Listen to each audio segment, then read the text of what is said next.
Hello students, welcome to our Read Aloud. Today we'll be reading the second half of our biography about John Chapman, otherwise known as Johnny Appleseed. So when we go back to a book, you always want to reread a little or at least look back and remind yourself about where you were and what you'd already read. So I remember if I look in the table of contents, Chapter 1, a mystery story. Oh, I remember. They were calling it a mystery because we don't really know for sure a lot of details about his life until he was 23, right? And then the first trip, that's when he set off to the west, okay?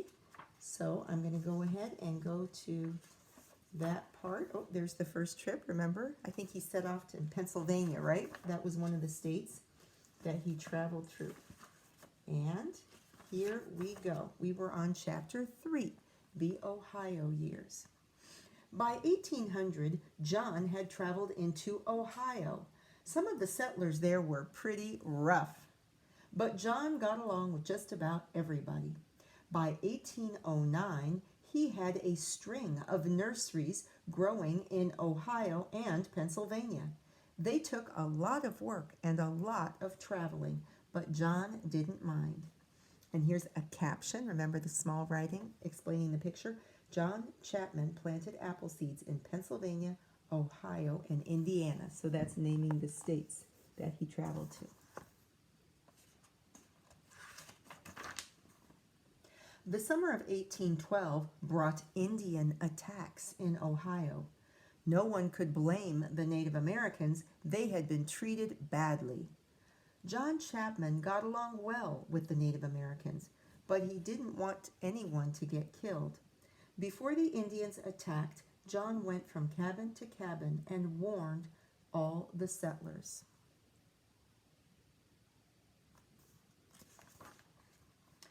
John worked in north central Ohio for about 20 years. He bought some land and he rented some too. Mostly he traveled. Sometimes he slept in a nest made of leaves, in a log or a hollow tree. He loved to lie on his back and look at the stars. It seems almost as though I can see the angels praising God, he said, for he has made all things for good. So he really liked looking up at the stars and sleeping outdoors. John often ate corn mush or potatoes that he roasted in his campfire. He didn't like to kill animals for food or for any other reason. But once he had to kill a rattlesnake that bit him. I am sorry for it, said John with tears in his eyes. Once, when he saw mosquitoes flying into his campfire and burning up, John put out the fire and sat there in the cold. Sometimes settlers turned their old horses loose in the forest to die. John found the horses and then paid other people to take care of them. Wow, he really cared about animals, right? John liked children too. He told them stories about his adventures. He gave them ribbons, beads, and pretty cloth. He met a boy named David Hunter. David was 16 when his parents died. He had to take care of 8 little brothers and sisters. John gave David 60 trees to start an apple orchard. David worked hard, and his orchard grew to over 600 trees. John gave apple trees to other poor people too, and he went on planting. Chapter 4, a strange-looking old man. John didn't care what he wore. He was always clean, but he often looked strange. Sometimes he wore old clothes that other people gave him. Sometimes he had to tie his shoes to his feet with string. Sometimes he went barefoot.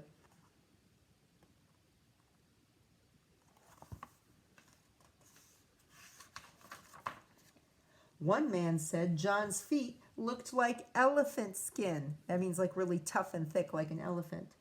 John might wear an old soldier's hat on his head. He might wear a hat he had made out of cardboard.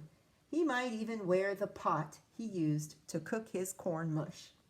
By 1828, John had gone west through Ohio to Indiana. That's the next state.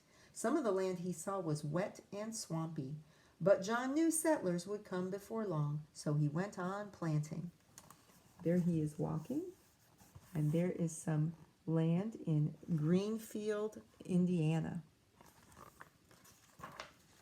After a while, he got to know the settlers. Sometimes he stayed with them in their cabins, but he almost always slept on the floor by the fire.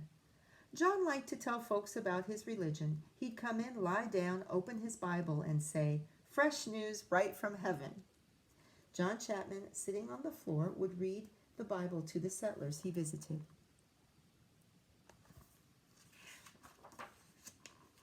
The Bible, by the way, if you don't know, is a special book for people who are Christian. Years went by. One day, John heard that cattle had broken into one of his nurseries near Fort Wayne, Indiana. He hurried off to save the trees. His friends, the Worths, had a cabin nearby. John stayed with them, but he was worn out and caught fever. John Chapman died at the Worth cabin around March 17th or 18th in 1845. No one is quite sure when. Some people say apple trees were blooming that day, but that's silly. Apple trees don't bloom in the middle of March, at least not in Indiana. It's too cold there. It would be nice to think that apple trees bloomed the day that John Chapman died. Kind of like a little magic for Johnny Appleseed. John was buried in a nearby cemetery. No one is quite sure where, but later people put a gravestone up so no one would forget Johnny Appleseed.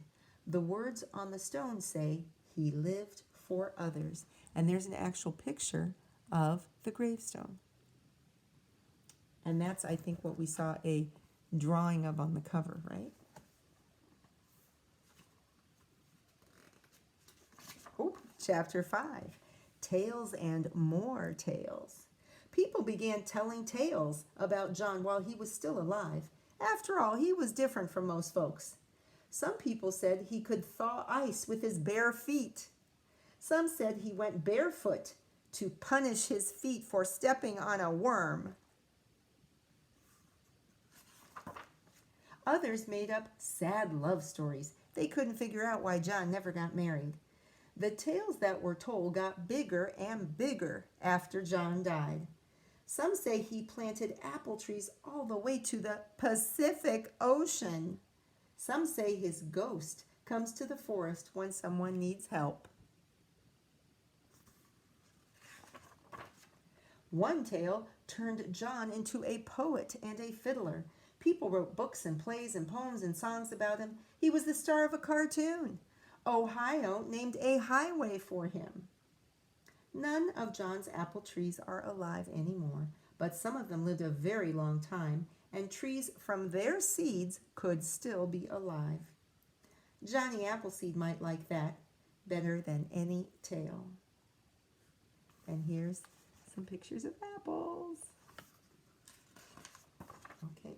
And then here in the back, lots of times in an information book about someone's life, a biography, somewhere there will be important dates. Those are years of when important things in the person's life happened.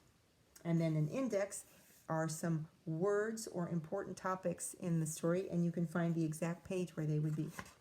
Anyway, so I hope you enjoyed that biography with lots of detail about John Chapman, who was a real person who people started to call Johnny Appleseed. And I hope you've learned some more facts. And since I've got to do something when I go back in the book, I like to go back to this part right here, where it talks about tales and more tales. Tales and more tales. Because we are going to start to hear or read some more tales about Johnny Appleseed and learn about how sometimes things in real life that really happened, when people tell them over and over and over, the stories can get bigger and bigger and bigger.